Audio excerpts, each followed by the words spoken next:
Olá pessoal, boa noite. Tudo beleza por aí? Algum tempinho atrás, algumas semanas atrás, era uma quinta-feira, e eu me senti meio estranho de noite, corpo ruim, meio esquisito. Acordei de manhã cedo na sexta-feira e fiquei pensando, será que eu vou trabalhar? Estou meio esquisito, sabe quando você está meio indisposto? Aí falei, vou trabalhar igual. Cheguei na empresa, logo nas primeiras horas o meu telefone toca, meu amigo de trabalho assim na mesma sala que eu, mesa com mesa, me liga e fala assim, Fabrício, tem uma triste notícia, testei positivo. Quando ele falou aquilo, testei positivo, já falei, né, o boi foi com a corda, como diz aqui no sul, né, tô com o tal do Covid, né. Aí fui lá no RH, falei com a moça, ela falou, vai embora daqui, pode ir embora lá fazer o seu exame. Fui direto fazer o exame, testei lá, positivo para o Covid-19. Saindo de lá, fui direto passar no médico, né? E eu tive ali uma das consultas mais estranhas que eu já tive da minha vida. Porque foi uma consulta, não demorou mais do que 5 minutos. E no final a médica olhou para mim e falou assim, agora Fabrício, qual remédio você quer tomar? Aí eu olhei para ela e falei assim, mas doutora, eu não fiz medicina, doutora. Como é que eu vou saber qual remédio eu vou tomar? Daí ela falou assim, não, porque remédio para Covid transformou-se numa questão política, não é uma questão mais da medicina. Eu falei assim, meu Deus do céu, me dá um remédio aí, não sei, me dá um aí que eu vou. Saímos de lá, fomos na farmacêutica, a farmacêutica olhou e falou assim, totalmente errado. Me deu um outro remédio, comprei o remédio da farmacêutica, não comprei o da médica. Fui para casa, comecei a tomar, isso na sexta-feira. Quando foi por terça-feira, senti que a coisa começou a piorar dentro de mim. Senti que a coisa estava piorando. Falei para minha esposa, meu amor, vou ter que ir para o médico. Vou ter que ir lá para o hospital. Fui lá para o círculo, fiz a tal da tomografia lá. E quando a médica recebeu assim, o exame, ela ficou branca, olhou para mim e falou assim, mais de 50% do seu pulmão está comprometido, Fabrício. Quando ela falou isso, eu pensei, fui o sorteado, né? Fui o sorteado e não vou sobreviver, né? Já pensei no meu filho, passou a ser aquele rápido relâmpago da minha cabeça, meu filho, minha esposa, se não vou ver o meu filho crescer, ele se casar, minha esposa já vai casar com outro. Não vai, meu amor. Vai casa, não vai ficar solteiro. Não vai ficar viúvo. Passou muita coisa e eu realmente pensei que não ia passar daquele momento. Saí, fui ficando cada vez mais comprometido. A médica falou, vai para casa, né? É melhor ficar em casa. E realmente, eu acredito que foi a melhor alternativa ter ido para casa. Isso tudo na terça. Quando foi no sábado de manhã, ficando mal. Aconteceu aquela cena que acontece nos filmes. Sabe no filme, quando a pessoa está meio ruim, ela dá uma tossida dela, olha o paninho assim, daí está com sangue no paninho. Já viram isso no filme acontecer? Aconteceu no sábado de manhã. Eu olhei para aquele sangue assim. Aí falei assim, meu amor, eu acho que eu vou dar um pulo no hospital de novo. Não mostrei para ela, né, o sanguinho, só falei, acho que eu vou lá no hospital. Fui lá no hospital no sábado. A médica fez lá novamente os exames com contraste e tudo. E ela falou, está melhorando, Fabrício. Agora está de 30% a 50% o seu Covid. Ela olhou o remédio que foi dado pela outra plantonista e falou, tudo errado. Tem que ser outro. Deu outro remédio. E interessante, essa questão, cada médico que eu consultei falou que o anterior estava errado e que tinha que trocar, né? Acho que eles não têm tantas convicções assim, né? E depois, passando pelo pneumologista, né, que é o que cuida mesmo dessa parte do pulmão, ele falou que a segunda tomografia que eu fiz estava bem pior do que a primeira. E eu até dei graças a Deus, porque a médica até errou. Acho que ela não conseguiu ler direito o exame, né? Porque se ela tivesse falado que estava pior, talvez eu tinha me desesperado ainda mais. E tempestades que acontecem na nossa vida. E passou, né, pela minha vida esse Covid. Depois fui melhorando aos poucos. Depois de um tempo voltei ao trabalho, mas no começo foi bem, confesso para vocês que foi bem desafiador. Tive algumas sequelas físicas, principalmente na minha cabeça, assim, fiquei bem fora, sabe? Eu lembro que logo nos primeiros dias eu fui trabalhar e uma reunião na empresa, assim, eu não conseguia acompanhar o que o pessoal estava falando, dirigir era muito difícil. Uma vez que começou a chover, eu não conseguia processar o limpador, a chuva e o trânsito, eu tive que parar o carro, porque ficou algumas coisas comprometidas. Lentamente foi voltando. E hoje, graças ao bom Deus, eu estou melhor.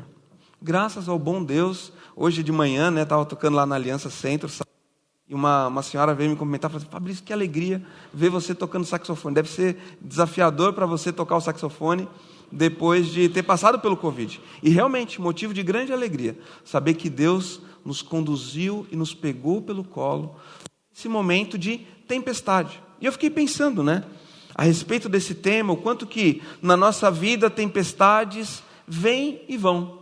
Tempestades acontecem nesse mundo a todo momento. E eu achei que eu seria uma dessas pessoas, uma dos 5.932.000 pessoas que nos últimos 2 anos perderam a vida por causa do Covid.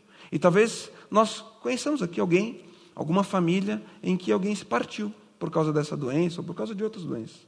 Situações que vão e vêm na nossa vida, de difícil compreensão muitas vezes. E sobre esse tema eu quero falar hoje.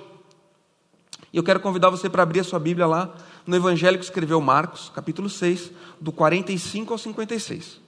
É o tema, é o texto que eu vou usar hoje de base.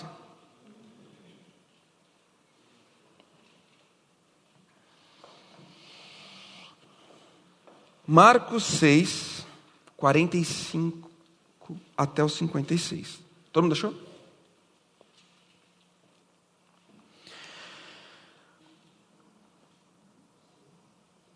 Diz o seguinte, meus queridos: logo em seguida, Jesus insistiu com os discípulos para que entrassem no barco e fossem adiante dele para Betsaida, enquanto ele despedia a multidão. E tendo-a despedido, subiu a um monte para orar. Ao anoitecer, o barco estava no meio do mar, e Jesus se achava sozinho em terra. Ele viu os discípulos remando com dificuldade, porque o vento soprava contra eles. Alta madrugada, Jesus dirigiu-se a eles andando sobre o mar, e estava já a ponto de passar por eles.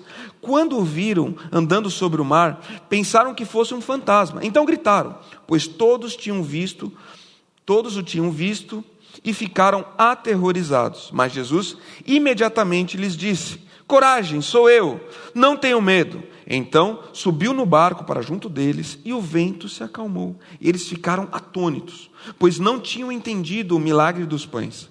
O coração deles estava endurecido.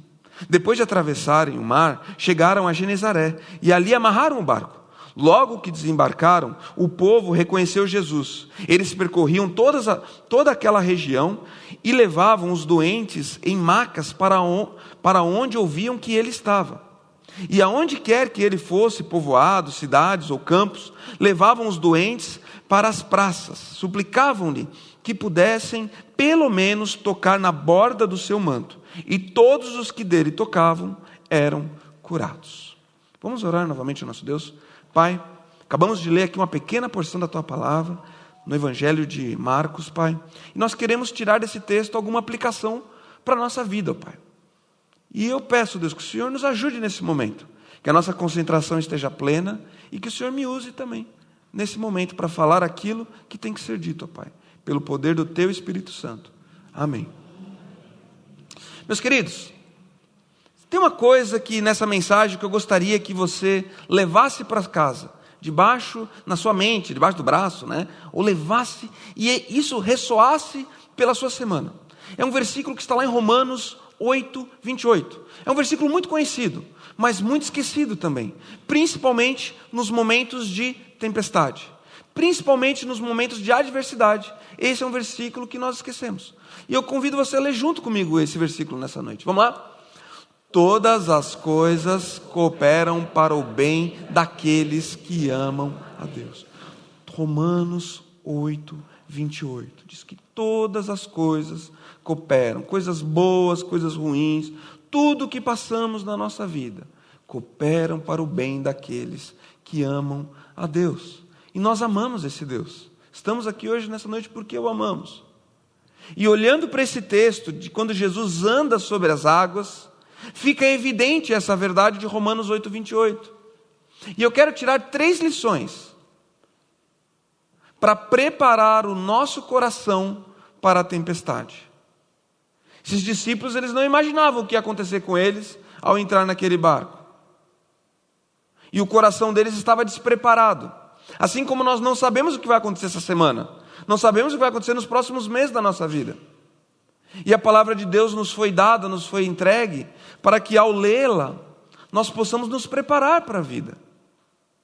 Nos preparar para as tempestades. E esse texto é um texto lindo, que eu gosto muito dele. Muito interessante. E o primeiro ponto que eu quero ressaltar aqui é o seguinte. Vamos ler junto também? Deus sabe que as tempestades virão. Primeiro ponto. Nada, absolutamente nada, foge do controle de Deus. Jesus, quando fala para os discípulos, aqui no versículo 45, logo em seguida, Jesus insistiu com os discípulos para que entrassem no barco e fosse adiante dele para Betsaida, enquanto ele despedia a multidão. Quando Jesus fez isso com os discípulos, ele sabia exatamente o que estaria para acontecer nos próximos momentos. Nada foge do controle do nosso Deus. Mas Fabrício, como assim? Como você pode dizer isso com tanta convicção? A própria morte de Cristo, se você virar a página da sua Bíblia aí, em Marcos capítulo 10 em diante, olha que interessante. O que está falando aqui no versículo 32? Eles estavam subindo para Jerusalém, Marcos 10, 32. Eles estavam subindo para Jerusalém e Jesus ia à frente. Os discípulos estavam admirados, enquanto que os seguiam estavam com medo. Novamente ele chamou à parte os 12 e lhes disse o que havia de lhe acontecer. Estamos subindo para Jerusalém, e o Filho do Homem será entregue aos chefes dos sacerdotes e aos mestres da lei. Eles o condenarão à morte e o entregarão aos gentios, que zombarão dele, cuspirão nele, o açoitarão e o matarão. 3 dias depois ele ressuscitará. Você viu o que aconteceu? Jesus está falando para os discípulos: calma, pessoal, nós estamos indo para Jerusalém, não tenham medo. Vocês estão com medo de ir para Jerusalém? Claro, a perseguição lá é maior, eu sei. Mas eu sei o que vai acontecer em Jerusalém. Eu serei morto. E depois de 3 dias, ressuscitarei. Jesus não vai para Jerusalém, no momento do seu sacrifício, como alguém que não sabia o que ia acontecer. Ele sabia exatamente. E é interessante que ele não desvia, né? Ele não vai para outro lugar para fugir daquilo que ia acontecer. Sabe por quê? Porque Jesus sabia que Deus tinha um propósito maior. E ele vai de encontro ao sacrifício. Jesus sabia que toda a vida dele girava em torno daquilo que aconteceria naquela cruz. E principalmente 3 dias depois, a ressurreição. Propósito. Todas as coisas cooperando para o bem. E ele sabe aquilo que está diante de nós. Tempestades no trabalho, talvez você está enfrentando. Tempestades com a falta de trabalho. Acontece. Desde que Adão e Eva pecaram naquele jardim, o mundo é um mundo onde tempestades acontecem. Tempestades no trabalho, o chefe que está pegando no seu pé, não atingiu a meta de venda. Você pode enumerar aqui a sua dificuldade. Dificuldade nos estudos, talvez está com dificuldade de passar de ano. Não sei se passa de ano ainda, hoje em dia passa. Um filho está com dificuldade. Às vezes a dificuldade do filho é a nossa dificuldade, né? Outro dia a gente levou na médica lá o Benjamin, a médica olhou e falou assim: a hemoglobina dele está baixa, leva no hematologista. A gente já, assim, meu Deus do céu, né? Já fica com medo, arrepiado. Levamos lá, não era nada, estava tudo bem, né? Graças a Deus, né, meu amor? Graças a Deus. Um filho com dificuldade, doenças que podem vir às vezes dentro da barriga da mãe, enquanto ela está grávida, ou que vem do nada. O que mais tem aqui? Ixi, está falhando. Dependência química, muito ativo hoje em dia, que tem causado muitas tempestades em diversas famílias. E o último, essas daqui eu coloquei. E essa pergunta é uma pergunta que às vezes ela não quer calar, né? Que a gente tem essa pergunta: por que Deus não nos poupa de determinado sofrimento? Por que quando eu estava lá na empresa, um menino lá, quando deu um espirro, Deus falou assim: Fabrício, vira para cá o rosto, para não pegar o Covid. Por que Deus não nos poupa de determinado sofrimento, de determinadas tempestades? E a resposta para essa pergunta é muito simples. Sabe qual é? Não sei. Muito simples. Não tem como saber exatamente por que Deus não nos poupa de todas as dificuldades. Porque é simples, né? Às vezes a gente... Está com problema. Podia passar para mim lá, né? Porque está meio ruim, né? Opa. Eu vou fazendo assim, aí você passa para mim. E o ponto é, meus queridos, que a gente não tem como saber. Quando nós lemos esse texto aqui de Marcos, capítulo 6, as peças desse quebra-cabeça se encaixam perfeitamente. A gente vê os discípulos lá naquela dificuldade, e a gente vê, Jesus já vai vir caminhando sobre as águas. E ele vai vir, vai de encontro a essa necessidade. E depois tudo fecha o ciclo, fica tudo claro. E eu gostaria de dizer que na sua vida, na minha vida, na vida de qualquer outra pessoa aqui, as dificuldades vão sempre passar. Você pode estar passando por uma dificuldade X, mas daqui 3 semanas não se preocupe, que o livramento virá. E você será poupado dessa dificuldade. Eu gostaria de dizer isso. Mas se eu lhe dissesse isso, eu seria inconsequente. E eu talvez estaria até ferindo aquilo que realmente vai acontecer. Porque realmente nós não temos como saber exatamente, do ponto de vista daquilo que a gente está vivendo, todas as peças. Sabe como eu posso dizer que isso tem uma parte da Bíblia que é muito legal, que embasa isso que eu estou falando, que está lá em Hebreus capítulo 11. Vai um pouquinho para frente aí, vamos caminhar um pouco na Bíblia hoje. Olha que interessante, o capítulo 11 de Hebreus conta a galeria dos heróis da fé. Homens e mulheres que viveram coisas incríveis. Homens e mulheres que passaram por tempestades das mais diversas.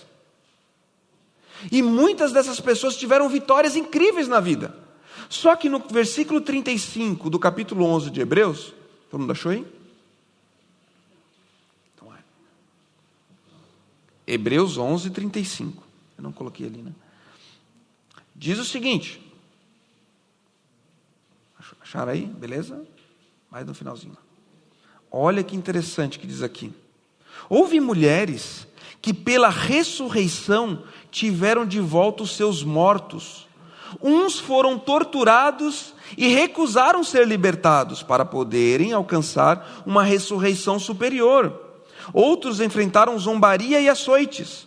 Outros ainda foram acorrentados e colocados na prisão, apedrejados, cerrados ao meio, postos à prova, mortos a fio da espada. Andaram errantes, vestidos de pele de ovelhas e de cabras, necessitados, afligidos e maltratados. O mundo não era digno deles. Vagaram pelos desertos e montes, pelas cavernas e grutas. Todos estes receberam bom testemunho por meio da fé. No entanto, nenhum deles recebeu o que havia sido prometido. Deus havia planejado algo melhor para nós, para que conosco fôssemos eles aperfeiçoados. Você viu que interessante o autor de Hebreus fala? Hebreus capítulo 11 mostra uma galeria de pessoas que vivenciaram coisas incríveis. Mas o autor de Hebreus, ele também tem essa mesma atitude diante das dificuldades. Nem tudo será explicado nessa vida. Mas eu posso te garantir uma coisa. Quando eu e você estivermos naquela mesa farta lá no céu, ceando com Cristo, naquele momento, todas as coisas vão fazer sentido. Todas as peças vão se encaixar. Tudo vai ficar claro para nós. E a gente vai pensar assim, puxa, foi por isso que tal coisa aconteceu na minha vida. E olha que no final das coisas, todas as coisas cooperaram para o bem daqueles que amam a Deus. Então, se você está, meu querido, minha querida, enfrentando uma tempestade, evite um pouco tentar descobrir o porquê. Evite um pouco. Simplesmente confie. Simplesmente confie, porque tem o nosso segundo ponto. Volta lá para Marcos. Bota o segundo ponto ali. Ó. Diz o seguinte, a segunda lição aqui. Como é que está o nosso tempo ali? Está indo bem? Confie em Deus, pois Ele é maior que todas as tempestades. Confie em Deus, porque Ele é maior do que todas as tempestades. Versículo 48 aqui do Marcos capítulo 6, olha que lindo. Ele viu os discípulos remando com dificuldade, porque o vento soprava contra eles. Alta madrugada, Jesus dirigiu-se a eles andando sobre o mar. Nós servimos a um Deus que nos vê na nossa dificuldade. Jesus estava lá em cima do monte, orando, e a atenção dele se volta para os discípulos que estavam sofrendo. A atenção do nosso Deus se volta para nós. A atenção do nosso Deus, quando nós estamos enfrentando uma tempestade, está naquilo que a gente está vivenciando, está conosco. E isso é lindo, isso é motivo de alegria para nós e de confiança. E é motivo de confiança também, porque ao ler esse texto eu me deparei com algo que é incrível também. Que Jesus, quando ele vê os discípulos sofrendo lá uma adversidade, ele não pega um barquinho, outro barquinho, e vai remando em direção aos discípulos. Fala, calma aí pessoal, estou chegando. Não, Jesus vai como? Caminhando sobre as águas até os discípulos. Sabe o que isso nos diz?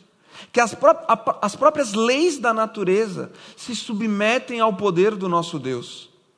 Nós não servimos qualquer Deus. Servimos um Deus todo-poderoso que nos enxerga na nossa dificuldade e que age em favor de nós. Isso é incrível, meus queridos. Não existe problema, não existe dificuldade que seja grande demais para o nosso Deus. Não existe. E está aqui a prova disso que aconteceu. Vai lá, Amaral. E eu queria ler também o Salmo 46. O salmista estava pensando nessa mesma realidade que eu estou falando para vocês aqui agora, nesse momento. Quando ele escreveu o Salmo 46. Olha que lindo. A gente vai bastante pela Bíblia hoje, tá? Deixa o dedo lá em Marcos, que vai voltar para lá. Deus é o nosso refúgio e a nossa fortaleza, auxílio sempre presente na adversidade. Por isso, não temeremos, ainda que a terra e os montes afundem no coração do mar, ainda que estrondem as suas águas turbulentas e os montes sejam sacudidos pela sua fúria. Há um rio cujos canais alegram a cidade de Deus, o santo lugar onde habita o Altíssimo. Deus nela está, não será abalada. Deus vem em seu auxílio desde o romper da manhã. Nações se agitam, reinos se abalam. Ele ergue a voz e a terra se derrete. O Senhor dos exércitos está conosco. O Deus de Jacó é a nossa torre segura. Venham, vejam as obras do Senhor, seus feitos estarrecedores na terra. Ele dá fim às guerras até os confins da terra. Quebra o arco e despedaça a lança. Destrói o escudo com fogo. Parem de lutar. Saibam que eu sou Deus. Serei exaltado entre as nações. Serei exaltado na terra. O Senhor dos exércitos está conosco. O Deus de Jacó é a nossa torre segura. Amém? Esse é o nosso Deus, meus queridos. Esse é o nosso Deus. O Deus que caminha sobre as águas, que vai de encontro à necessidade daqueles discípulos. Isso nos é motivo de alegria, porque Ele está no controle. E todas as coisas cooperam para o bem daqueles que amam a Deus. Tem uma historinha, que eu acho uma historinha, talvez você já escutou ela, que eu acho muito legal. Que certo rei, ele gostava muito de caçar. Ele tinha um servo que ele levava com ele. E esse servo, ele era temente a Deus. E no meio da caçada, um javali saiu da mata e foi em cima do rei. E o rei começou a lutar com o javali. O rei era muito corajoso e matou o javali. Só que no meio da batalha, o rei perdeu o dedo. E o rei ficou muito bravo com aquele dedo que ele perdeu. Mas o servo prontamente falou: meu rei, graças a Deus você perdeu o seu dedo. Como assim, graças a Deus? O rei respondeu. O rei ficou tão bravo com aquele servo que pegou e jogou ele na prisão. Jogou ele na prisão de tanta raiva que ele ficou. Como que agora eu, um rei, sem um dedo? Sem um dedo, não vou poder viver dessa forma. E ele continuou as caçadas dele, indo pelas florestas cada vez mais fundo, até que ele se deparou um dia com uma tribo selvagem ali, que tinha o hábito de comer outras pessoas, canibais. Pegaram ali a turma toda, né? E no meio ali dos prisioneiros, ninguém era rei, era tudo igual, né? Era tudo comida para aquela tribo ali, né? Só que eles tinham uma lei naquela tribo. Só podiam comer a pessoa que estava 100%, não estava faltando nem um pedaço. Aí olharam as pessoas assim e falaram assim: você está faltando um dedo, vai para lá. E liberaram ele, mandaram ele embora. E ele voltou feliz para casa. Falou assim: gente do céu, né? Coitado dos outros que morreram lá comidos, né? Mas ele voltou para casa. Quando ele voltou, foi direto falar com o servo dele na prisão. Falou assim: meu querido, preciso te pedir perdão. realmente Deus é bom, cuidou de mim, e olha só, mesmo perder esse dedo salvou a minha vida. Muito obrigado, e quero te pedir perdão por ter te colocado nessa prisão. O servo olhou para ele e falou: graças a Deus, rei, que você me colocou nessa prisão. Já pensou se você não tivesse colocado? Eu estava com você, estava sendo comido lá nesse momento. Deus é bom, meus queridos. Ele cuida de nós. Quando a gente está passando pelas dificuldades, a gente muitas vezes perde a cabeça. Nós perdemos a cabeça e Deus é bom para conosco. Pode passar ali, irmão. Como confiar em Deus meio à tempestade? Olha só que interessante. Quem olha para Jesus renova a coragem. João 16:33 diz: no mundo tereis... vocês lembram desse versículo de cor? Quem sabe de cor, hein? No mundo tereis aflições, mas tende bom ânimo, porque eu venci o mundo. Quem olha para Jesus renova a coragem. Pergunte a Bíblia, e perguntar a Bíblia também renova a nossa confiança em Deus no meio da tempestade. No meio da tempestade. Acho que foi semana passada, a outra, eu estava muito bravo no meu trabalho, entrando em tempestades, eu quase levantei, peguei minhas coisas, juntei e fui embora. Bem bravo. Quando eu estava assim, juntando minhas coisas, cheguei até a desligar meu computador. Aí me lembrei de um versículo, Colossenses 3:23. Tudo o que fizer, Fabrício, faça de todo o coração como para o Senhor, e não para homens. Deus colocou esse versículo na minha hora, daí eu fui, liguei meu computador de novo, e falei: não, eu estou fazendo isso tudo para o Senhor. Pergunte a Bíblia, talvez uma dificuldade, algo que você está passando, a Bíblia tem a resposta. Da oração vem a resposta, um outro ponto que eu coloquei ali também. Como é que está a nossa vida de oração? Muitas vezes Deus é a última alternativa que nós temos. Vamos fazer dele a nossa primeira reação do nosso coração. Outro dia eu estava na empresa, logo no começo da manhã chegou um rapaz, meu grande amigo Daniel, Salvador, e eu perguntei para ele: tudo bem com você, Daniel? Bom dia. Ele falou: cara, está muito ruim. Está ruim, meu sogro está lá no hospital, ele estava com um negócio no pescoço, foram fazer lá um procedimento, o negócio estava no pescoço, foi para a cabeça, e piorou de vez, agora parou metade do corpo, o homem está entubado na UTI, e não vai passar dessa, Fabrício. O dia está terrível. Eu falei: sente aqui, vamos orar junto aqui. Como é que é o nome dele? Aldair, algo assim o nome dele. Sentei com o Salvador, com o Daniel Salvador ali, oramos juntos, entregamos a vida daquele homem naquele momento. E ele terminou a oração e ele falou assim: muito obrigado por ter orado por mim nesse momento e tal. Ele agradeceu e aquilo foi um alento para o dia dele. Passado 2 dias ele me manda uma mensagem: Fabrício, meu sogro melhorou, está saindo da UTI, teve uma reviravolta no quadro dele e ele está melhor. Graças a Deus, falei para ele. Graças a Deus, Deus escutou a nossa oração. Sabe o que eu estou descobrindo? Que a oração, ela é um método de evangelismo muito poderoso. Muito poderoso. Quero colocar um desafio para você, né? Quando alguém compartilhar uma dificuldade com você, seja onde for, naquele exato momento, pare e fale assim: posso orar por você nesse momento? Posso elevar a Deus essa dificuldade? Quando alguém te falar uma dificuldade, tire um minutinho, seja onde for. Não fale para a pessoa que você vai orar depois. Ore ali naquele momento. Porque essa oração, ela faz muita diferença na vida das pessoas. E eu descobri isso e tem sido muito legal. Quando tenho essa oportunidade, assim, no meio da empresa, assim: não, deixa eu orar por você aqui. Às vezes de pé, no meio da empresa, as pessoas ficam olhando assim: o que essa pessoa está fazendo? Orando. Isso é uma ferramenta muito poderosa de evangelismo. Muito poderosa. Eu lembro quando eu era jovem, né? Agora já estou chegando nos meus 40 anos. E eu queria muito, quando eu escutava alguém falar assim, sabe: fulano de tal, ele é uma pessoa diferente. Olha, ele deve ter alguma coisa diferente daquela pessoa, porque deve ser cristã porque ela tem algo diferente. Eu ficava pensando: puxa, será que um dia alguém vai falar isso de mim, que eu sou diferente, assim, sabe, que eu tenho algo diferente? Que eu acho que durante muitos anos eu fui assim um agente oculto, sabe? Eu era um cara legal, assim, onde eu trabalhava, por onde eu ia, mas às vezes as pessoas nem sabiam que eu era cristão. Eu ficava pensando. Hoje eu descobri que ao fazer esse tipo de oração, as pessoas vão saber de cara que você tem o Espírito Santo de Deus. E Deus vai agir no coração dela. Faça isso. Você vai experimentar algo sensacional na sua vida e na vida da pessoa que você está orando junto com ela também. Outro ponto ali, como confiar em Deus meio à tempestade? Busque a ajuda do seu discipulador. Não fique sozinho, meu querido, minha querida. O que é um discipulador? É uma pessoa com mais maturidade na fé, talvez com mais tempo de caminhada, ou alguém que está mais maduro na fé, que pode te dar conselhos a respeito dessa dificuldade que você está passando. Talvez essa pessoa tenha a resposta da palavra de Deus para a sua vida.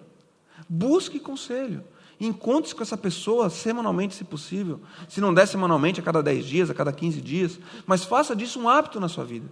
Encontrar alguém que você possa caminhar junto com essa pessoa faz a diferença, meus queridos. Ser cristão é um relacionamento pessoal com Deus e pessoal com a igreja também. Não existe um cristão, não existe alguém que viva plenamente a sua fé em Cristo que não esteja inserido num corpo, que não esteja inserido numa igreja, que não compartilhe, que não tenha alguém para abrir o coração, que não participe de um pequeno grupo. Isso nós temos que estar em comunidade. Faz parte da vida cristã. Se você está sozinho, busque hoje alguém para caminhar junto contigo. Busque entrar num grupo célula. Isso faz a diferença na nossa vida. Muito bem. Vamos ler junto? Romanos 8, 28. Todas as coisas cooperam para o bem daqueles que amam. Que verdade profunda. Que verdade, se a gente sair com isso aqui martelado no nosso coração, que todas as coisas que a gente vive cooperam para o bem daqueles que amam a Deus, fará diferença na nossa vida. E o terceiro ponto é o seguinte: não endureça o seu coração. Versículo 52 aqui de Marcos capítulo 6, diz o seguinte: pois não tinham entendido os milagres dos pães, o coração deles estava endurecido. Os discípulos ficaram apavorados quando viram Jesus caminhando sobre as águas. E sabe que havia um presságio ali naquele contexto, que era o seguinte, uma lenda que havia sobre aquele mar, que quando eles avistavam um fantasma sobre as águas, era sinal de que a coisa ia ficar ainda pior. De que a coisa ia ficar ainda mais desesperadora e que aquelas pessoas não sobreviveriam. E muitas vezes o nosso coração ele está endurecido, ele está diminuindo o nosso Deus e olhando mais a dificuldade. A dificuldade é como se fosse uma situação assim, às vezes a dificuldade está aqui e o nosso Deus está aqui. Se nós colocarmos a dificuldade na frente e o nosso Deus lá atrás, a gente só enxerga a dificuldade. E a gente pode engrandecer cada vez mais essa dificuldade. Nem enxerga Deus. Mas se nós colocarmos Deus na frente, toda e qualquer dificuldade diminui. Toda e qualquer. Eu quase não enxergo aqui a outra mão minha lá do outro lado. Na nossa vida, muitas vezes, essa dinâmica acontece. Muitas vezes acontece. Não endureça o seu coração. Quando a gente vai dar uma vacina lá no Benjamin, a gente fala para ele: filho, vai doer, mas não fica tão rígido. Porque se enrijece o braço, é pior. E muitas vezes na tempestade é assim também. Corações duros sofrem mais nas tempestades. Sofrem mais. Não amargue no meio da tempestade. Pode ir adiante também. E como saber se o seu coração está duro? Olha só, eu coloquei alguns pontos também. O coração duro, ele tem mais medo do diabo do que confiança em Deus. Era o que aconteceu com os discípulos naquele momento. Apavorados diante da situação, vindo só o presságio. Meus queridos, deixa eu falar uma coisa para vocês. Tem, às vezes, cristãos que têm medo do diabo, assim como, tipo assim, tal pessoa lá colocou olho gordo na gente. Tal pessoa lá fez um trabalho maligno para a nossa família, por isso que isso está acontecendo desse jeito. Meu querido, minha querida, não existe força nesse universo que seja superior ao nosso Deus. Não se apegue nesse tipo de pensamento, se você pensa dessa forma. Nosso Deus é maior do que tudo. Não existe nada que foge do controle do nosso Deus. O coração duro não entende o mover de Deus. O versículo que eu acabei de ler diz que os discípulos viram a multiplicação dos pães e não entenderam, viram Cristo caminhando sobre as águas e o coração deles continuava endurecido. E por que eles passaram por tudo que passaram? Porque Cristo estava trabalhando no coração daqueles homens. Aquela tempestade sobre o mar que eles estavam vivenciando ali não seria nada comparado às tempestades que eles enfrentariam anos depois, quando Cristo vai aos céus e aqueles homens fundam o início da igreja. Todos os discípulos foram martirizados. Diz a história que todos eles sofreram perseguição. Mas quando eles lá na frente estavam sofrendo perseguição, coisas terríveis, sabe do que eles lembravam? Da tempestade, de Cristo caminhando sobre as águas. Então aquilo que aconteceu naquele mar, preparou o coração daqueles homens para os propósitos ainda maiores de Deus que estava diante deles. Não endureça o seu coração. O coração duro, muitas vezes, ele até chega a culpar a Deus por aquilo que está acontecendo. E o último, o coração duro não é usado por Deus. Coração que Deus quer trabalhar em mim, quer trabalhar em você, em todos nós. É um coração que mesmo na adversidade, olha para aquilo e diz assim: Deus está no controle. Deus é por nós, mesmo no meio de uma adversidade tão grande como essa. E só para terminar, tem uma última história também. Hoje eu estou as histórias batidinhas. Certo homem que sonhou que foi ao céu e encontrou-se com Jesus. E quando ele estava com Jesus ali, Jesus levou ele para uma praia, e ele olhou e tinha um caminho de 2 pegadas no chão da praia. E Jesus falou para ele: está vendo essas pegadas aqui? Essa aqui foi a sua vida. Cada uma dessas pegadas aqui foi uma etapa da sua vida. Aqui o seu nascimento, aqui é a sua infância, aqui é a adolescência, a juventude, o seu casamento. Está vendo que tem uma pegadinha do lado? Essa pegadinha do lado é a minha, caminhando ao seu lado, cuidando de você durante cada etapa da sua vida.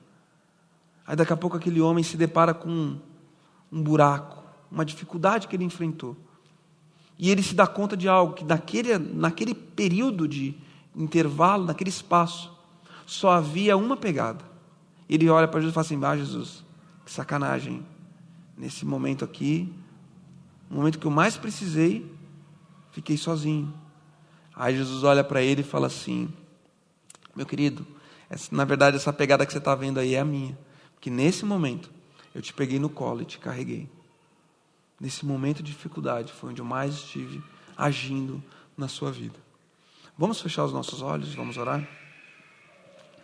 Quero te convidar a consagrar a Deus, talvez uma tempestade que você está passando na sua vida nesse momento.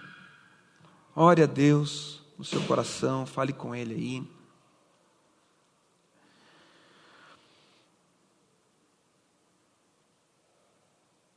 E eu quero te fazer um convite. De tudo que eu disse hoje, pegue uma aplicação, repita ela na sua mente e coloque em prática essa semana. Fale aí você e Deus.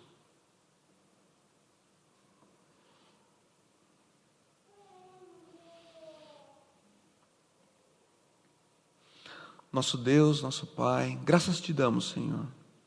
Te louvamos porque, até mesmo pelas dificuldades, Pai. Porque entendemos que é nas tempestades que o Senhor se faz presente na nossa vida, Pai. Nos carregando no colo, Deus. Pai, que o meu coração, ele perceba o Teu mover, Pai. Que não se endureça no meio das tempestades, Pai. Que eu aprenda a confiar no Senhor, Deus. Muito obrigado porque o Senhor cuidou da minha vida, Pai. Me deu anos de vida ainda para estar com a minha família. E eu quero orar, ó Pai, por aqueles que estão hoje aqui de noite, sofrendo por algum tipo de tempestade, Pai. Cuida dessa pessoa, Pai. Que ela sinta o Senhor carregando ela no colo, Pai. Cuida, ó Pai, nos guarda, nos leve para casa, Pai. Sem sentir, ó Pai, o peso, ó Pai, de remar e nada acontecer, Deus. Que a gente possa sentir o cuidado do Senhor entrando na nossa vida e fazendo toda a diferença, Pai. Em nome de Jesus Cristo que eu oro nessa noite, Pai. Amém. Meus queridos, foi um prazer estar aqui com vocês. Muito obrigado pelo convite. A gente se vê numa próxima, tá bom?